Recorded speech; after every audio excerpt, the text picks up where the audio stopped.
Today's daf we're going to be learning is Gittin daf Tet Zayin. This week's learning is dedicated by Sarah Avrik and Jose Rosenfeld in memory of Sarah's mother, Leah Shifrin Avrik, Leah Bat Rabbi Yehuda, Leah Chaikel, and Chaya Masha, who showed us to love Hashem, Klal Yisrael, Medina Yisrael, and learning Torah, v'chol v'avenu, v'chol nafshenu, v'chol me'odenu. Today's daf is sponsored by Shifra Tyberg and Rafael Wenger in loving memory of Shifra's father, Tzvi Ben Yisrael Yitzchak, on his yurtzeit. And today's daf is sponsored by Ami Plaksin in honor of Alana Miriam Shechnowitz, in honor of her birthday and in admiration of her perseverance and her learning. Okay, we're going to get started. We finished off with, we were talking about a case where somebody says, B'fanai nechtav hulo, b'fanai nechtam chetzio. Only half of it was signed in front of me. And then we had these three opinions about what about the other witness, or what cases would be disqualified, even if we have some sort of testimony about the second witness. So we were discussing this idea of combining testimonies. Because of that, the Gemara gets off on a tangent of combining other things. So we're in the middle of this question of Ilfa. By the way, I wanted to mention this yesterday, but I was thinking, if you remember the story of Ilfa and Rabbi Yochanan, and Ilfa, one hears this voice and one doesn't, they're about to go work, and then Rabbi Yochanan decides, I'm going to go back to the yeshiva, and Ilfa goes out to work. And then Ilfa ends up many years later coming back, and he hangs himself on the mast of a boat, and he starts saying, if anyone, I can't remember now the quote exactly, I didn't have a chance to look it up, but something to the effect like, bring me anything and I'll tell you where the Mishna is. So I thought it was very interesting in light of this sugya, because Ilfa asks a question, and then the Gemara keeps saying, well, there's an explicit Mishna. We're even going to get today, there's an explicit Braita, and it's obvious he must have known that. And I was thinking about that story, how he really knew all of them, because in those days, you would hope people knew the Mishnayot, but not so sure they all knew all the Braitot. And even today, they're going to bring Braitot and say, that's in a Braita. Shouldn't he know this? And I was thinking about how he was such a master in all of these sources. And maybe that was why they were so convinced that this can't possibly be his question. So again, we went through some options, and we are at the option of basically we're assuming what it means, l'chatzaim, where he's asking this question. We're never going to have an answer to his question, by the way. All we're trying to figure out is, what is his question? Can you wash half your hand and then the other half? To which the Gemara said, obviously you can't do that.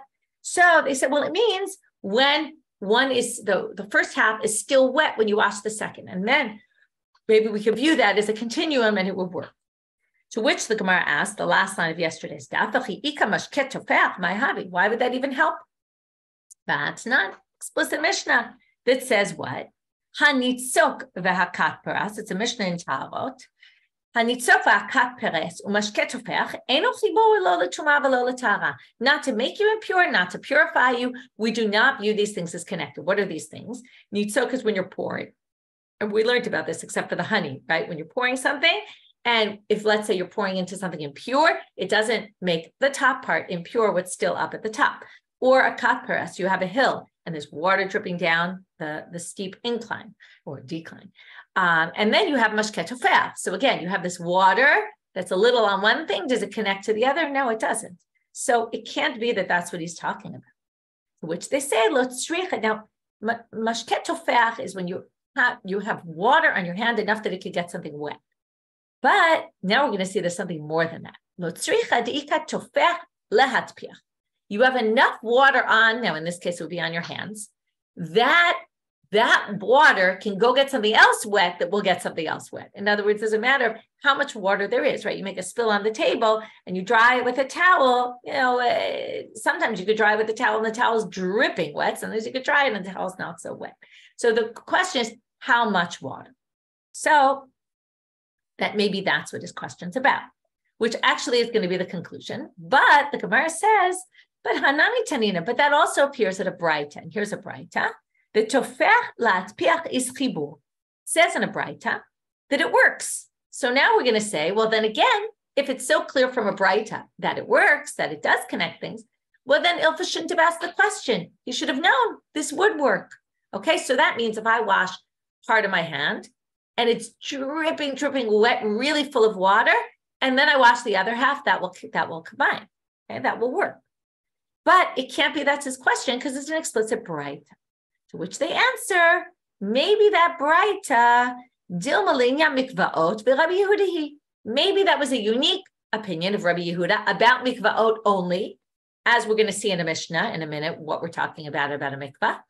And therefore, that Breita does not reflect the mainstream opinion, and therefore Ilfa asked the question.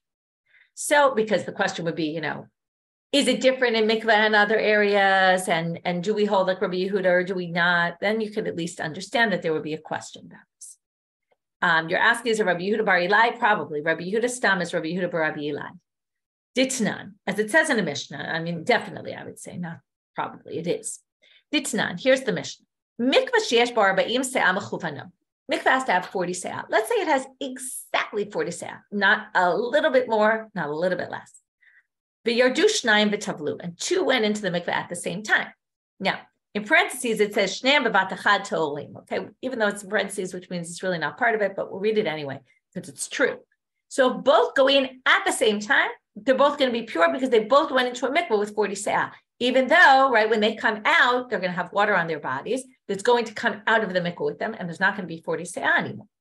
Obviously, the question is going to be, or not a question, maybe it's obvious, bezer charzef, one after the other, rishon tahol v'asheni tamei. The first one's great because he went into a 40 se'ah mikveh.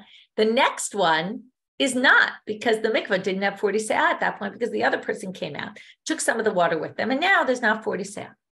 But Rabbi Yehuda Omer, here comes the tofech latpiach. Im hayu raglav shel rishon nogot b'mayim, if his legs were still in the water, and since he's dripping wet from the mikveh, af hasheni tahol. Then we're going to view that as one continuum, and even though the water's out of the mikveh, we're going to view it as if it's in the mikveh, connected to the mikveh, and we're going to say that's fine. So the second person will then be pure. So that was the whole thing to say.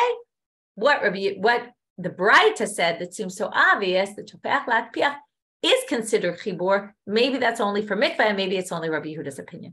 And then we're back to that could be Ilfa's question. Now we're going to go to two more topics. Each time we're going to have a structure like this. Rabbi Yirmia, first Rabbi Yirmia, and then Rav Papa. They're each going to tell us a basic halacha, and then they're going to ask a question about two things connecting based on this halacha. So the first halacha is, Harei amru, Amar Rabbi Yirmia. Rabbi Yirmia says, Harei amru, habav rosho v'rubo b'mayim she'uvim, v'tahor shenaflu al rosho v'rubo shlosha lugi mayim she'uvim, tameh. Both these people are tameh. Now we're going to talk about what this is. First of all, you have to remember that in those days, the mikveh water was very dirty and smelly. Okay, nowadays, thank God, mikveh water is usually clean, although I can't vouch for every single mikveh that it's really clean. So people would go in the mikveh, and after they went in the mikveh to purify themselves, they would go wash off in clean water. They would either pour water over themselves, or they would go into water that wasn't mikveh water, that was shuvim, that was taken from somewhere, which is not kosher mikveh water, like a bathtub type thing. Now, the rabbis said this is a problem because what's going to happen? People will see that once this becomes standard, okay, it reminds me of the story they said, I think it's of the Brisker Rav. I'm sorry, it's just a story that when he was lighting Hanukkah candles, there was a broom in the way, and he said, I'm moving this broom not because there's anything about moving the broom, but I'm moving the broom because it's in my way. So then all the Hasidim went and said, we're moving they put a broom in front of the Chanukiah, moved the broom and said, that's what happens with things that people do all the time. It's a little bit of a different example, but it shows the mistakes that people can make. So now the issue isn't exactly, Becky, we're going to get to that. The issue is that you basically have a situation where people are going to go to the mikveh, then clean off in this water. And let's look from the outside. Dirty water, clean water. Which is the water that you're going to think purifies you? The clean water. So therefore, the rabbis forbade anyone, okay, they talk about it's a tvul Yomi, someone who's supposed to go to the mikveh, and they get out of the mikveh, and they're supposed to be, good to go, except they have to wait for the sunset. Well, if you go in the water afterwards, basically, if you either pour water over you or go into water that was collected that's not mikveh water, you're basically going to be called impure. And not only that, they said, even a tahol shenaflu alav, if someone pours water, you're pure, and you pour water over you in that way that people would do it after the mikveh, you become impure. It's a crazy halacha, that halacha, that a regular pure person who pours water over their body a certain amount, but right, the shlosha lo, is going to be called impure. This is why there's people nowadays, and this is in the Ramah and the Shulchan Aruch and the comments of the Ramah, that when you go to the mikveh, you're not allowed to shower right after. for exactly this reason. We don't want people to think that the shower is what purifies you. And then there's a big question, at what point can you go in the shower? Once you get home, or is there a problem specifically in the mikveh? Can it be once you get home? Does it need some sort of a time break or some action to happen? Anyway, there's a whole question about it. And that comes from this sugya. Okay, moving on. So now comes this question. By Rabbi Yirmia, what if half your body was in the mikveh and half your body had the water poured over on you? What would that be considered? Typical Rabbi Yirmia question, although here it doesn't get highlighted as much as the usual ones because it's in a context of all sorts of questions like this, but we're left with, most of Rabbi Yirmia's questions are left unanswered. Amar Rav Papa, another mikveh-related question. You see here, there's a lot of mikveh-related questions. Baal keri chole, this is someone who has a seminal emission. Seminal emission who happens to be sick. Okay, this is a particular case of someone who's also sick. What's the issue with being sick? Well, it's hard to get to the mikveh if you're sick. So right now, we have a case of a person who needs to go to the mikveh. Now, the issue is twofold. Number one, they need to go to the mikveh to become pure. There's no way to get this guy pure unless he goes to the mikveh. However, there's another issue here. In the time of Ezra made a takana that a Baal Keri can't learn Torah. And that was just a gzeira. It wasn't like a real halacha. It's not like if you're impure, you can't learn Torah. And this became a big problem because if you have all these people with seminal emissions, and let's say they're sick and they can't get to the mikveh, they're not learning Torah. And they wanted to avoid that problem and then get them back to a situation where they can learn Torah. So in order to get rid of the not learning Torah issue, which is much less of an issue than the actual real impurity with, like, let's say he wants to go to the temple. So this isn't going to help him for that, but they instituted a way to get the tumah off of him, at least for the purposes of learning Torah. So what did they say? Natnu alav tisha kabim mayim. If they throw on him 9 kav of water, tahol, he'll be pure. So by Rav Papa, again, Rav Papa asks, what if half of his body was in a mikveh and half of his body have water poured on it? Would that work? And again, we don't have an answer. So that was all our aside that we got to in terms of this splitting of testimony. But now we're back to the Mishna. So the Mishna had really 2 parts. Okay, let's just read through some of the cases in the Mishna. Again, we started with Hamevi get, and he says only b'fanai nechtav and not b'fanai nechtam, or the reverse. So one person, half a statement. That for sure doesn't work.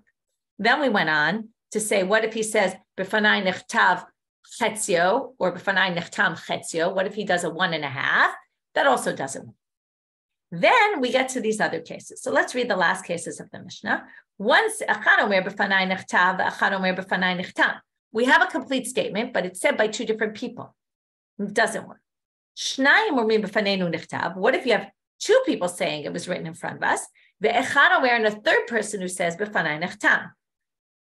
there's a machloket.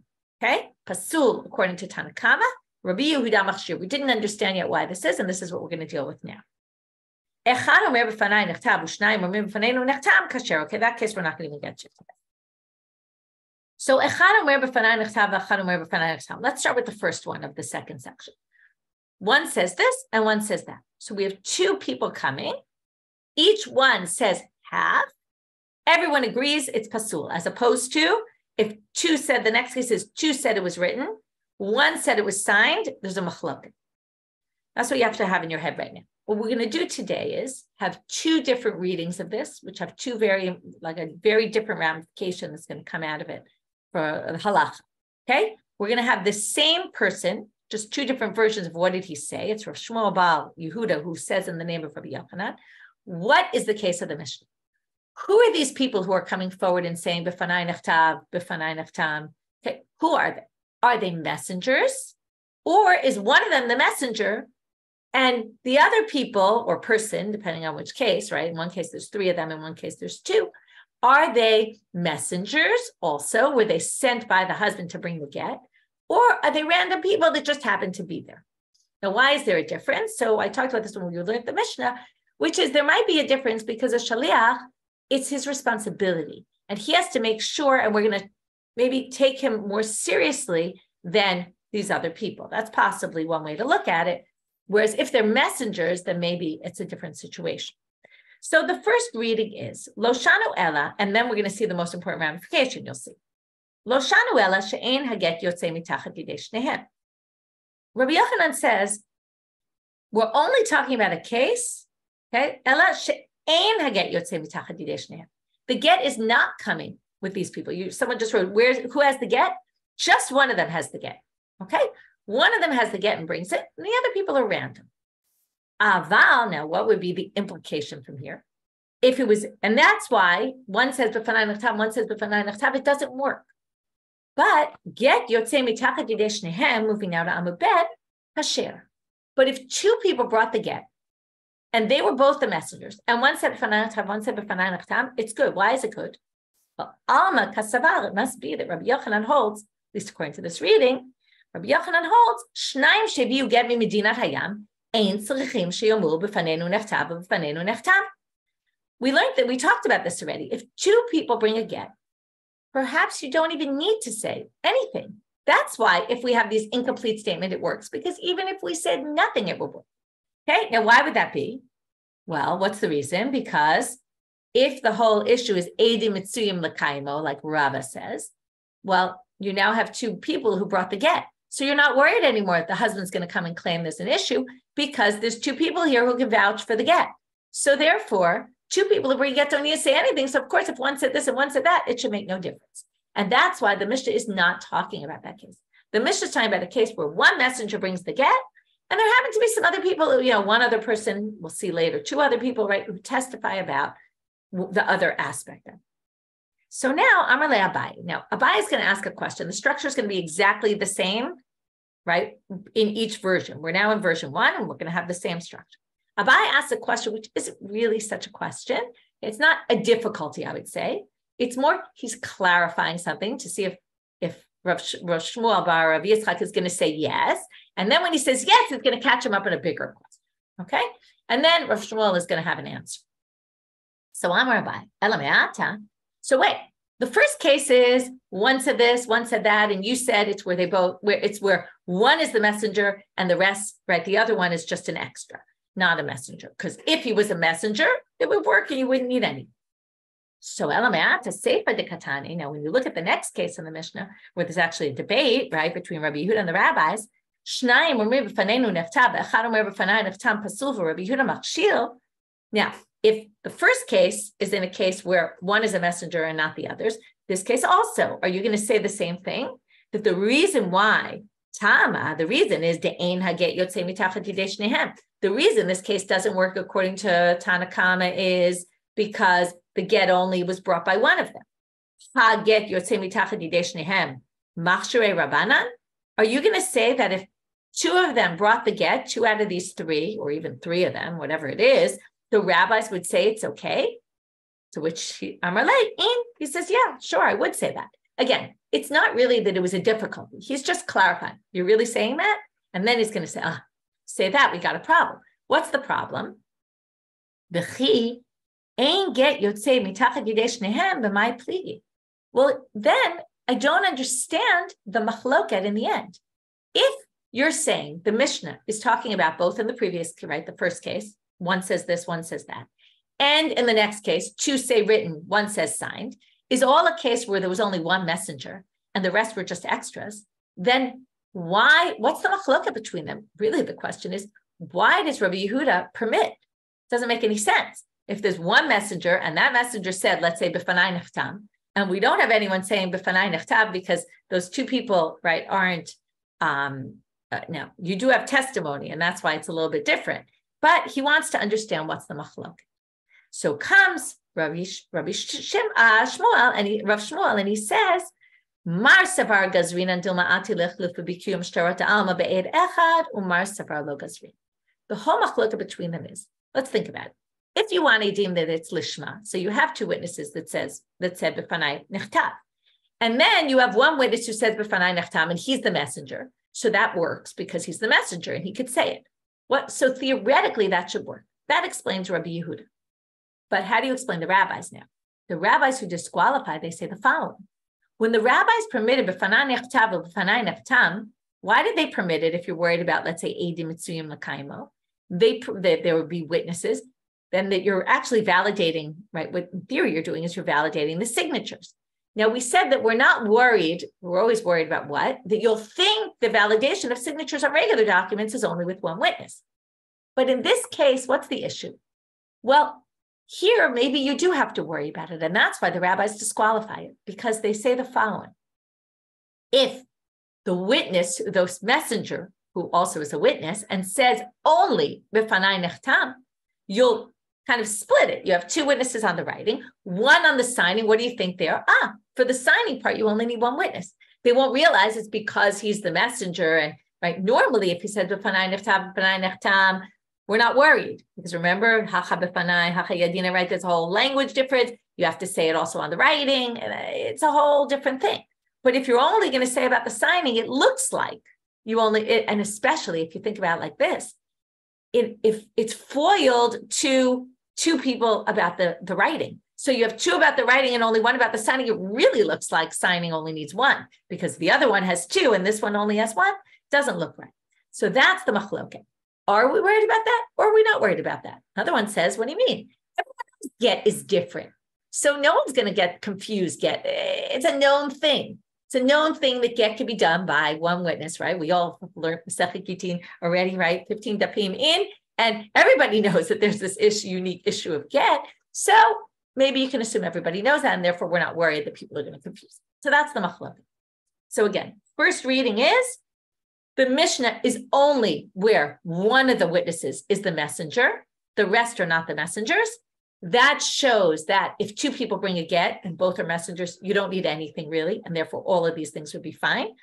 And what's the machloket between them in the case where there's three? Well, since there's edim about the ktiva, two witnesses, and the messenger himself is talking about the hatima, theoretically that should work. Question is, are we gozer or not? Because of this concern, maybe people will confuse it with other shtarot. Lishana Achrina. Now we're getting to the second version. Amrela, some people say, Amar Rav Yehuda Amar Rav Shmuel bar Yehuda, Amar Rabbi Yochanan, same person, okay, that he said, Afilu get yotzei mitachad yidei shnehem pasul. The opposite, which is even if everyone was the messenger, okay, two people, or soon we'll get to the three. Right now they're just talking about the two people. Even if the two people were messengers, tzrichim shiomru b'fanenu nechtav b'fanenu nechtam. You still need to make the declaration. So now, I'm sorry, I skipped a line. Sorry. Let's go back. That's the first thing. Even if the get is sent with two people, therefore he must hold, right? Rabbi Yochanan, who they're quoting, that basically, he must hold that two people who bring a get have to make that declaration, because otherwise this would be fine, right? There'd be no reason to say one says this, one says that is worse than them saying nothing. No, of course not. So basically, according to the second version, two people who bring a get have to make that declaration. So now again, we're going to have this pre-question of Abai, which is really leading up to the bigger question, which is Amar le Abai ela me'ata, according to what you're saying. Seifa de katanish. So now jumping to the second case, the next case. Shnayim shomlim b'fanenu nechtav ve'echad omer b'fanai nechtam pasul v'Rabbi Yehuda machshir. So now what about the case where there's a machloket? Two say it was written, one say it was signed, and there's a machloket whether it's kasher or pasul. Are you going to say afilu get yotzei mitachad yidei shnehem pasle rabbanan?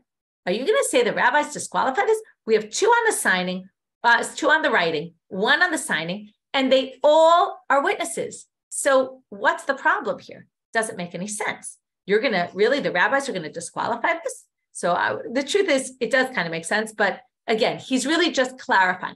Is that what you're saying? To which he answers, I'm like, yeah, that is exactly what I'm saying. The rabbis would say it's pasul.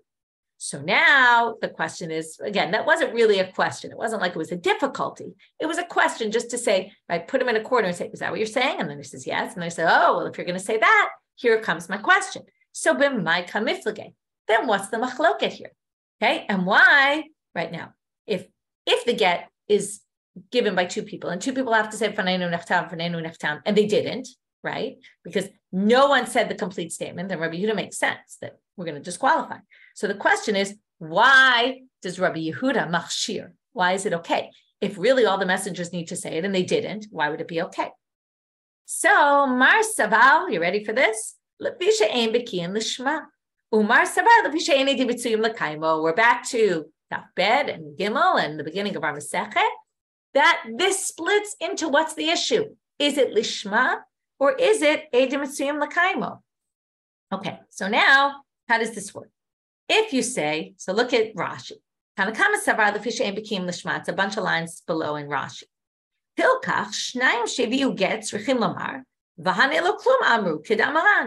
The rabbis who disqualify say, you need Edut Lishma, and you don't have that because you don't have anyone who said both, which is when we accept one witness. You have two said this, one said that. It doesn't work.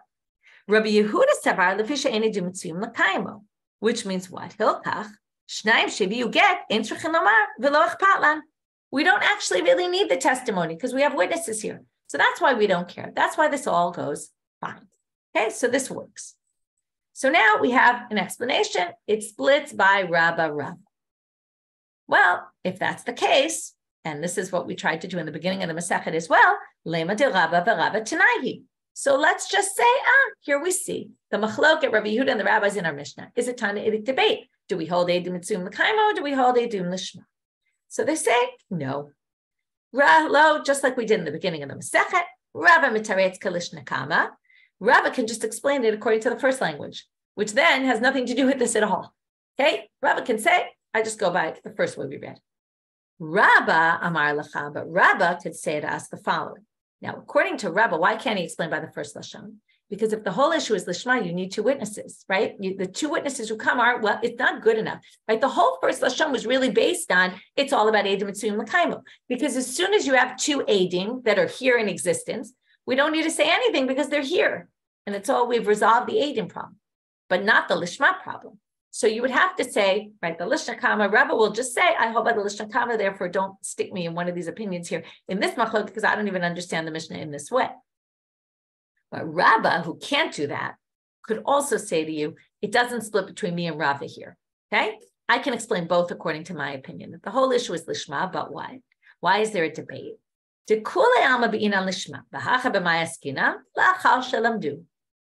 Remember? Even though they didn't keep these laws of lishma, at a certain point they started to keep them, and we weren't suspect anymore. And then what's the machloket? So again, two come and say it was written lishma. Only one comes and says it was signed lishma, which that would be the issue. Well, the whole question is this a problem? Because are we worried that maybe down the road they'll forget this law, they won't keep this law anymore? In which case, we're going to say this is no good. That's Tanna Kama. Mar Savar Gazrinan. So Tanna Kama says we're worried about this possibility. And Mar Savar Lo Gazlinan. And Rabbi Yehuda says we're not worried about this. And then the whole machloket becomes, are we concerned or are we not? So then they say, well, if that's the case, then now we have a problem with our Mishna. Because where did Rabbi Yehuda disagree? Only in this case, right?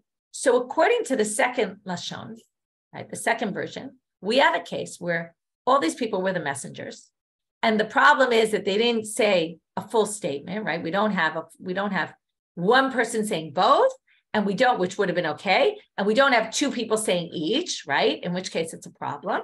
And that's why, again, the rabbis say it's a problem because we're worried. Rabbi Yehuda says it's not a problem. We're not worried about it. Well, Liflog Nami Rabbi Yehuda Bereisha.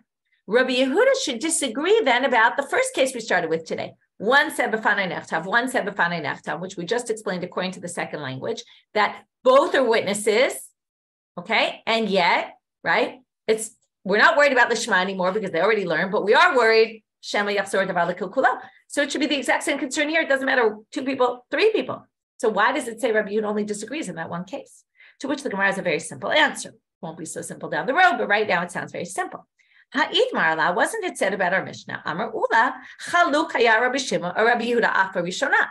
Ula says that Rabbi Yehuda disagreed also about the first case, and that resolves it. It doesn't say so in the Mishnah, but when it says Rabbi Yehuda machshir, this happens often, by the way, where he says machshir, it refers back to the previous case as well, not just to this case, also to the first case. So that sounds like a good answer. However, Mativ Rav Oshaya brings a question to Ula and says, it says in a braita, mativ means I'm bringing you a braita. It says, Rabbi Yehuda machshir b'zo v'lo ba'acheret. It says Rabbi Yehuda is machshir in this case and not in another case. Now, what does it mean and not in another case? It sounds like only this case and not in the previous case, right? My lab, is it not? Is that statement not meant to be understood? Is it not coming to exclude the case, the one right before it, where one said b'fanai nechtav, one said b'fanai nechtav, which again raises a problem to our whole theory, according to Rabbah. So, to which they answer, no, it's actually coming to say Rabbi Yehuda doesn't disagree about case number one in the Mishna. What was case number one? One witness came and said one of the things. It was written in front of me. It wasn't signed in front of me. Now, I'm sorry. It was signed in front of me. It wasn't written in front of me. Okay? That's the case. Now, why that case specifically? Why did we have to say Rabbi Yehuda isn't machshir in that case? Why would we have even thought you would be machshir? Right? In the case of two, we understand. Right? That's the whole thing. But, so they say, you might have thought,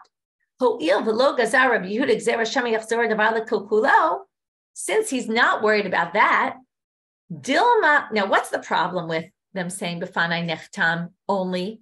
Now, if you think, right now, it also depends whether you're Rava or Rava, but if you've neutralized the issue of lishma, because you don't need it anymore, they already learned, and we're not worried shema yachzor, so we've neutralized that issue. The only issue left is kiyum shtarot. Theoretically, for kiyum shtarot, all you need to say is b'fanai nechtam. What's the problem? The problem is, if you come and you say b'fanai nechtam, people will think that what? That all kiyum shtarot, all documents that need to be ratified only need one witness. Since you say this whole thing b'fanai nechtam, and therefore you include something else, that makes people realize that this is something unique to get. So therefore what? If you said just b'fanai nechtam, it wouldn't work. But that's only because maybe you'll confuse it with kiyum shtarot ba'alma. So comes the Gemara and says, why did they have to tell you Rabbi Yehuda disagrees about this case and not about case number one in the Mishnah all the way back at the beginning? B'fanai nechtam avalo b'fanai nechtav. Why would you have to say that? Because you might have thought, if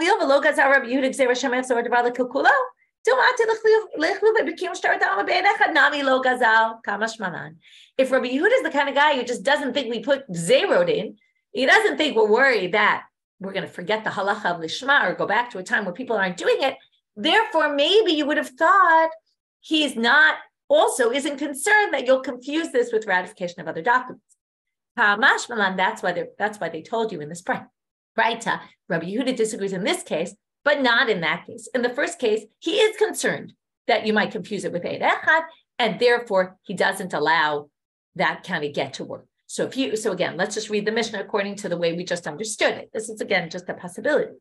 The Mishna starts off with Hamevi get v'amar b'fanai nechtam. I'm skipping the first case, but b'fanai nechtam v'lo b'fanai nechtav. That everyone agrees. Even Rabbi Yehuda is going to make a gzeirah there and say we're worried you might think other shtarot is okay. When we get to the later part of the Mishnah, though, one says this and one says that, or two say this and one says that.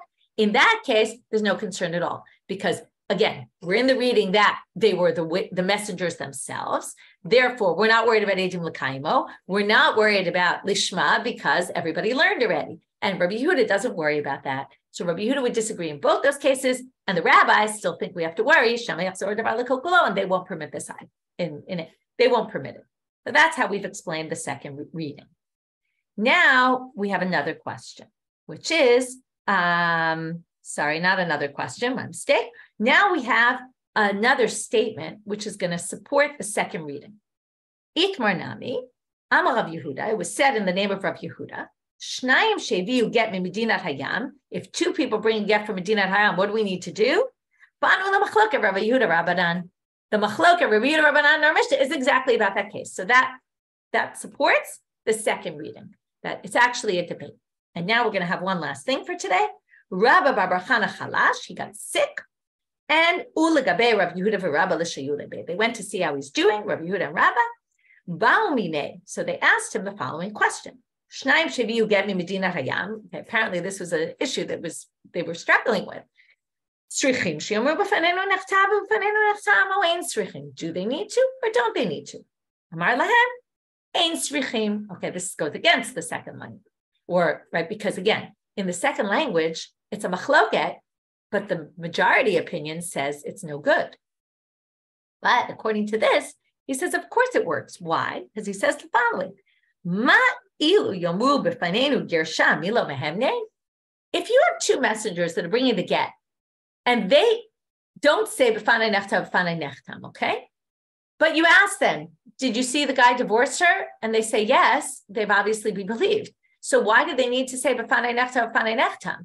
In other words, you have witnesses here to validate the get. It would be crazy to make them, right, to say that they would have to make some statement of b'fanei nechtam, b'fanei nechtam. Because again, the whole concern is we're worried that there aren't edim mitzuyim l'kaimo. You just ask them, did the guy give the get? And they'll say yes. So if the guy comes and claims the get's not a get, they'll ask the witnesses and they'll be there.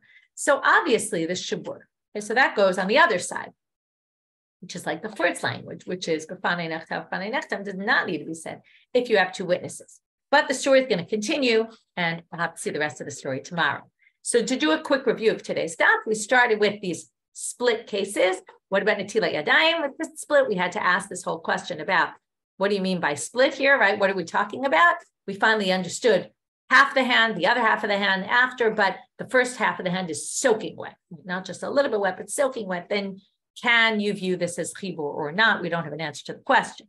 We don't have an answer to any of our questions in the beginning of the daf. Then Rabbi Yirmia asked about the mikveh, right? It's a problem. If you're even a tahor person and you pour water over you, it's a problem because they made this gzerah for people who were tamei and then washing themselves after going in the mikveh. And what if it was half in the water and half poured? What would the case be, right? Half your body this way, half your body that way. Papa asked another question about half the body dunking in the mikveh, right? Was someone who we're going to permit a Baal Keri because he wants to learn Torah. We're going to permit the learning Torah issue. Can we do it, but he can't get to the mikveh? Can we do it if he's partly in the mikveh, partly pouring the water over? I guess the assumption is he's too sick to go fully in the mikveh. So we do this part. Would that work? Then we said, went back to the Mishna, and we basically had these two readings of the Mishna. What's the case of 1 and 1 or 2 and 1? What's the case? Is it they were all messengers or only one of them was the messenger? The first reading was only one was a messenger because 2, you wouldn't even need any statement at all. And that's where we ended with Rabbi Barbachanu, who says the same thing. But we also saw the other version, which we then also supported by saying that really 2 people also need to say b'fanei nechtam, b'fanei nechtam, and then, or at least it's a debate, Rabbi Yehuda and the rabbis about it, where Yehuda said it would be okay. The rabbis say no, because again, maybe it's a lishma issue, right? And then we have to worry, so it doesn't help us because the 2 witnesses being there is really only helpful for edim mitzuyim l'kaimo. That's it for today's daf. We will continue tomorrow. Have a great day, everybody.